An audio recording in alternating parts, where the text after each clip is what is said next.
Hi hello namaste welcome back to V V kitchens. నేను మీ వర్ధిని విజయ్. ఈరోజు ఒక మంచి రెసిపీతో నేను మీ ముందుకు వచ్చేసానండి. అది మరేంటో కాదు, చేపల పులుసుతో పోటీ పడే కాకరకాయ పులుసు అండి. ఈ కాకరకాయ పులుసుని ఒక్కసారి కనుక ప్రిపేర్ చేసి తిన్నారంటే మళ్ళీ మళ్ళీ ఇదే కావాలని అడిగి మరి ఇంట్లో వాళ్ళందరూ కూడా మీతో ప్రిపేర్ చేయించుకొని లాగించేస్తారండి.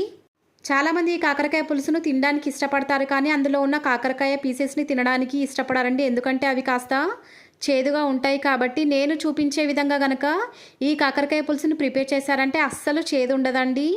మరి ఇంకెందుకు ఆలస్యం, లేట్ చేయకుండా ఈ కాకరకాయ పులుసును ప్రిపేర్ చేయడానికి ప్రాసెస్ స్టార్ట్ చేసేద్దామండి. ముందుగా ఒక బౌల్ తీసుకొని అందులోకి సన్నగా కట్ చేసుకున్నటువంటి 1/2 kg వరకు కాకరకాయ పీసెస్ని వేసుకోవాలి. వీడియోలో చూపించిన విధంగా ఈ కాకరకాయ పీసెస్ సైజ్ అనేది ఉండేలాగా చూసుకోవాలండి. ఇలా కట్ చేసుకున్నటువంటి కాకరకాయ పీసెస్ మొత్తాన్ని కూడా బౌల్లోకి వేసుకున్న తర్వాత దాంట్లోకి 1 టీ స్పూన్ దాకా సాల్ట్ని, చిటికెడు పసుపును కూడా వేసుకొని ఈ పసుపు ఉప్పు రెండింటిని కూడా ఈ కాకరకాయ ముక్కలతో పాటు బాగా కలిసేలాగా మసాజ్ చేస్తూ రుద్దుతూ బాగా కలుపుకోవాలండి.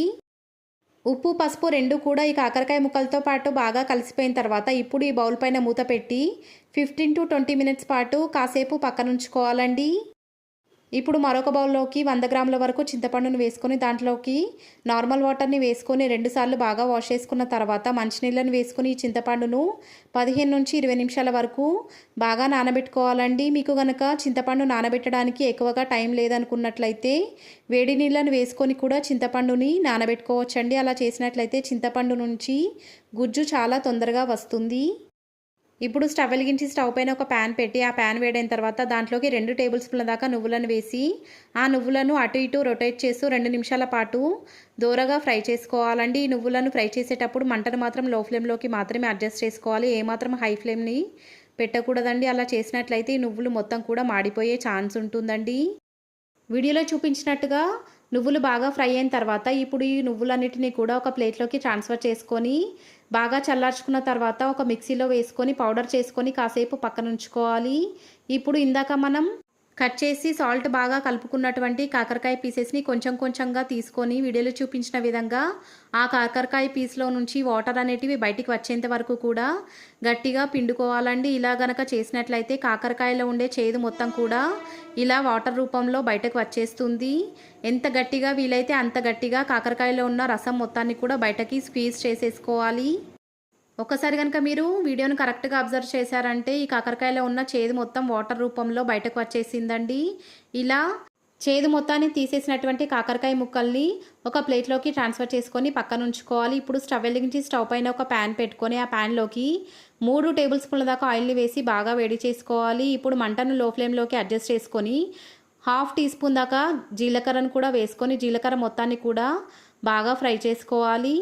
ఇప్పుడు ఈ జీలకర్ర బాగా ఫ్రై అయిన తర్వాత ఆయిల్లోకి 2 కట్ చేసుకున్నటువంటి పచ్చిమిరపకాయలను కూడా వేసుకొని పచ్చిమిరపకాయలను కూడా గోల్డెన్ షేడ్లోకి వచ్చేంత వరకు బాగా ఫ్రై చేసుకున్న తర్వాత సన్నగా కట్ చేసుకున్నటువంటి ఉల్లిపాయ ముక్కల్ని కూడా ఈ బౌల్లోకి వేసుకొని ఉల్లిపాయ ముక్కల్ని కూడా గోల్డెన్ షేడ్లోకి వచ్చేంత వరకు కూడా బాగా కలుపుకుంటూ మంటను లో ఫ్లేమ్లోకి అడ్జస్ట్ చేసుకొని మాత్రమే ఫ్రై చేసుకోవాలి.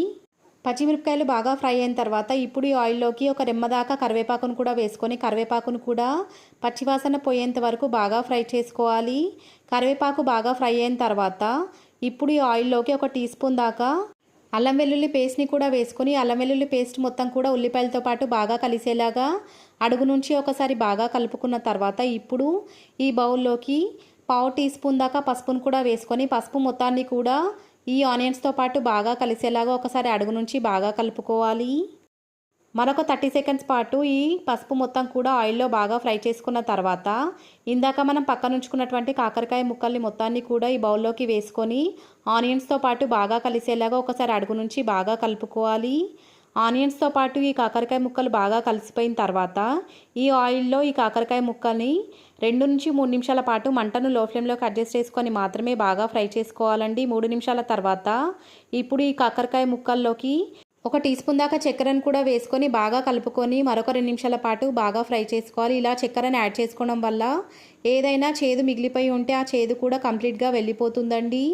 ఇలా 2 నిమిషాల పాటు చక్కెర వేసుకున్న తర్వాత ఈ కాకరకాయ ముక్కలను బాగా ఫ్రై చేసుకున్న తర్వాత 1 టేబుల్ స్పూన్ దాకా కారాన్ని, రుచికి తగినంత ఉప్పును కూడా వేసుకొని ఈ ఉప్పు కారం రెండు కూడా ఈ కాకరకాయ ముక్కలతో పాటు బాగా కలిసేలాగా ఒకసారి అడుగు నుంచి బాగా కలుపుకొని మంటను లో ఫ్లేమ్లోకి అడ్జస్ట్ చేసుకొని మరొక 4 నుంచి 5 నిమిషాల పాటు ఈ కాకరకాయ ముక్కల్ని ఈ ఆయిల్లో బాగా ఫ్రై అవ్వనివ్వాలి. 2 నిమిషాల తర్వాత చెక్ చేసామంటే వీడియోలో చూపించిన విధంగా ఈ కాకరకాయ ముక్కల్లో నుంచి ఆయిల్ అనేది పైకి తేలడం స్టార్ట్ అవుతుందండి. ఇలా కాకరకాయ ముక్కల్లో నుంచి ఆయిల్ అనేది పైకి తేలడం స్టార్ట్ అయిన తర్వాత ఇందాక మనం నానబెట్టి పక్కనుంచుకున్నటువంటి చింతపండులో ఉన్న రసాన్ని మొత్తాన్ని కూడా బయటకు తీసి ఆ రసం మొత్తాన్ని కూడా ఈ బౌల్లోకి వేసుకోవాలండి.